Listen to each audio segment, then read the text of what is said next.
This is it. 508 Waxwing Place. This is my home base, my domain. 14 years of my life spent within these walls and its yard. The place of countless birthdays, sleepovers, the place I've come to know as my permanent home.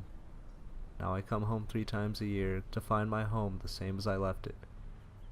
And this is where that house sits. My cul-de-sac of Waxwing Place. From my elementary years to junior high, it served as an arena for squirt gun fights, basketball, and a plethora of children's games. Every sound was amplified for the whole neighborhood to listen to. It was where I met one of my best friends, where I chipped a tooth while riding my bike, where I burned ants with a spyglass under the summer sun, where I caught damselflies hovering about people's yards, and raked leaves in the fall.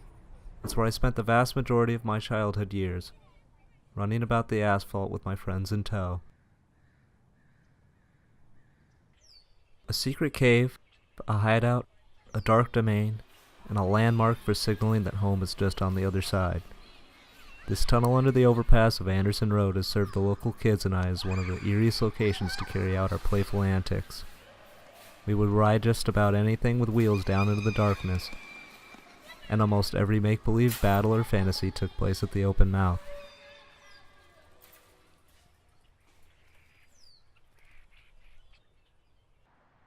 Da Vinci High School, the place I spent my high school years learning through project-based education.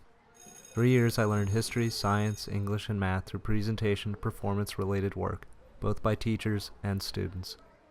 It's where I ate lunch with the same people, at the same table, where I met my first love, where I found my love for film, where I developed an identity for myself. Da Vinci High was a community to me, more than just a school, and I'm grateful for the opportunity to have walked these halls and gained the knowledge that I did. My Boy Scout troop's stage of operation, the Church of St. Martin, a place of worship, AA meetings, and a gathering of maturing scouts every Monday night. The shed of provisions and equipment for the troop always called for a handful of scouts to help organize and prepare all things inside. We would check and stack tents, prepare our cooking supplies, and make sure all first aid kits were stocked. Eventually we would lock ourselves inside and prolong our trip back to the worship hall, hoping that by the time we returned the meeting would be coming to a closing. This old shed holds just about everything the troop owns: awards, lanterns, ropes, poles, handbooks, tents, stoves, bandages, tools. Every piece of our campout lies in that shed. Every flag and every placard is in this sturdy storage unit for the Boy Scouts of Troop 466. And for all those years we used it like a clubhouse. The Davis High School track and field. What was originally crushed granite and a poorly kept grass field has been turned into all-weather rubber and plastic turf. For 4 years I ran hurdles on this track, taking my share of wins, losses, falls, and injuries. Every meet ran the same, with warm-ups until the anticipated moment our heat was called to make the pilgrimage to our block starts. Nothing could be heard right before the bang, and suddenly everything was audible. I could hear everyone's heavy breathing, the pattering of feet, the crowd cheering as we came around the bend. Then all I could hear was myself as I tried to take in my last few breaths to get across the finish line.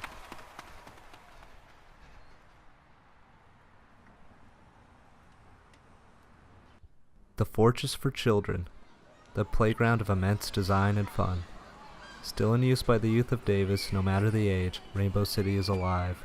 I spent quite the time running up and down these structures, playing tag, hide and seek, and pretending the sand was lava. It was a place that every kid in Davis never wanted to leave. I still find myself returning at times with friends to play like overgrown children in the park. We sneak in after dark and do the same childish games that seem to never get old. We do it for laughs, but I'm guessing that we all might miss the joy of being younger, and we take these moments to live in the past. It's funny how the cliches of growing up so fast never crossed our minds as we grew older. The times our family would say, "Look how much you've grown," bounces right off of us. We nod our heads and go along with it, but we never actually stop to take a look at the truth behind it. We forget we've grown. We get sidetracked with life and rarely look back on the times of our upbringing, and we pass by places that are crucial pieces to our childhood. We need to take our moments and reminisce about the more enjoyable times, when we ran around without care, when we cried over nothing, and laughed over everything.